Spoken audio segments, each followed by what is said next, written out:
Je te remercie d'ailleurs, Faucon. Salam alaikum, Faucon. Alors, Faucon Décontré nous dit Zineb El Razoui, prix Nobel de la paix. Ouais, en fait, ça fait l'actualité. D'ailleurs, il y avait un petit frère sur le serveur qui est allé un peu vite en besogne et qui nous a dit Zineb El Razoui, elle a remporté le prix Nobel de la paix. Non, faux. Zineb El Razoui, elle avait été nominée. Donc, quand on est nominé, c'est qu'on est choisi. On fait partie de la liste des gens qui sont susceptibles d'avoir ce prix Nobel. En réalité, ça m'étonne pas du tout. Je vous rappelle que depuis des décennies, on décerne des prix Nobel de la paix, donc la distinction occidentale, hein, parce qu'en réalité, ça fait que fantasmer les Occidentaux un prix Nobel. Mais il n'y a qu'en Occident où on donne des prix Nobel, c'est-à-dire qu'on va donner des prix pour féliciter quelqu'un d'avoir eu un discours ou avoir organisé quelque chose qui tend à apporter de la paix. Cette distinction, on la donne qu'à des criminels depuis des années. Barack Obama, il est prix Nobel de la paix. Aung San Suu Kyi, là, j'arrive pas à prononcer son prénom, là, qui était il y a pas très longtemps, il y a encore 48 heures, la présidente de la Birmanie, la fausse présidente, hein, la chef fantoche d'un État militaire. Elle aussi, elle avait obtenu, on lui avait décerné le prix Nobel de la paix. Et elle avait couvert le génocide de nos frères et sœurs Rohingyas, d'accord, en Birmanie.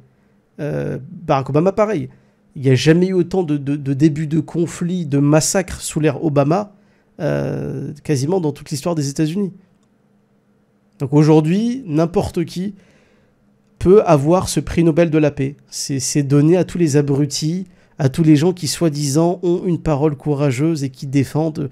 Paradoxalement, d'ailleurs, j'ai même l'impression qu'on donne des prix Nobel de la paix à tous ceux qui massacrent des musulmans, soit dit en passant. Donc c'est assez intéressant.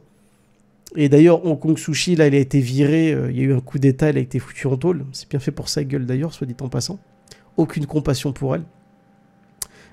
Barack Obama, il n'existe plus, c'est personne, c'est plus personne. Il a fait son travail de nègre de maison, il a fait le boulot que l'État profond américain lui avait donné, en bon larbin qu'il était. Bref, la liste des gens qui ont réussi, qui ont obtenu des prix Nobel, si vous regardez bien, c'est quasiment tous des criminels. Quasiment tous. C'est un peu d'ailleurs l'équivalent en France avec la Légion d'honneur, la fameuse Légion d'honneur, qui est censée honorer la personne qui le reçoit, où en principe on devrait distinguer une personne honorable qui s'est fait connaître par quelque chose d'assez extraordinaire.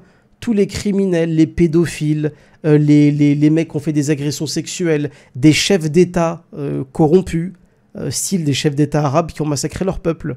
Eux, on leur a donné on leur a donné la Légion d'honneur. Donc c'est un peu le même. En fait, c'est l'équivalent. Ce genre de médaille de récompense très occidentale, très spectacle en fait. Hein. On la donne à des gens qui sont totalement illégitimes et qui font le contraire de ce qu'ils portent en fait sur la poitrine. Donc c'est l'Occident quoi. C'est l'Occident. Récompenser des criminels et foutre en tôle des héros, c'est exactement ce qui est en train de se passer en Occident. Donc ça m'étonne pas du tout que Zineb El Razoui soit pressentie pour être prix Nobel de la paix. Je dirais même que c'est cohérent. Elle a sa place dans le panthéon des criminels, des ordures, pour son islamophobie pathologique. C'est sa haine viscérale des musulmans et de l'islam, qui d'ailleurs est très bizarre parce que elle a vécu. Faut quand même rappeler d'où vient Zineb El Razoui. Et Zineb El Razoui, c'est quelqu'un qui a lancé sa carrière sur le fait d'avoir prétendu être une rescapée de Charlie Hebdo. C'est-à-dire début, je crois que c'est janvier 2015, au moment où il y avait l'attaque de Charlie Hebdo, Zineb El Razoui, elle n'était même pas dans le territoire, elle n'était même pas en France. Elle était d'ailleurs dans un pays musulman, soit dit en passant, le Maroc. C'est intéressant, elle a lancé sa carrière en chialant devant les caméras en disant « Ah, je suis une rescapée, moi je suis une rescapée, moi toute ma vie je me suis battu contre le... » Tu t'es battu contre rien du tout en fait. Elle a lancé sa carrière sur un mensonge, déjà, c'est symbolique. Et puis après, bon, vous la connaissez, toute sa vie, elle l'a passée sur les réseaux sociaux à dire que c'était une victime qui se faisait insulter, menacée par des islamistes. On a construit les médias en France, on construit comme ça Zineb El Razoui comme étant une bonne maghrébine qu'on pouvait manipuler et voilà, mettre comme ça devant l'épouvantail islamiste pour faire croire que c'est une héroïne de la démocratie, de la laïcité, etc.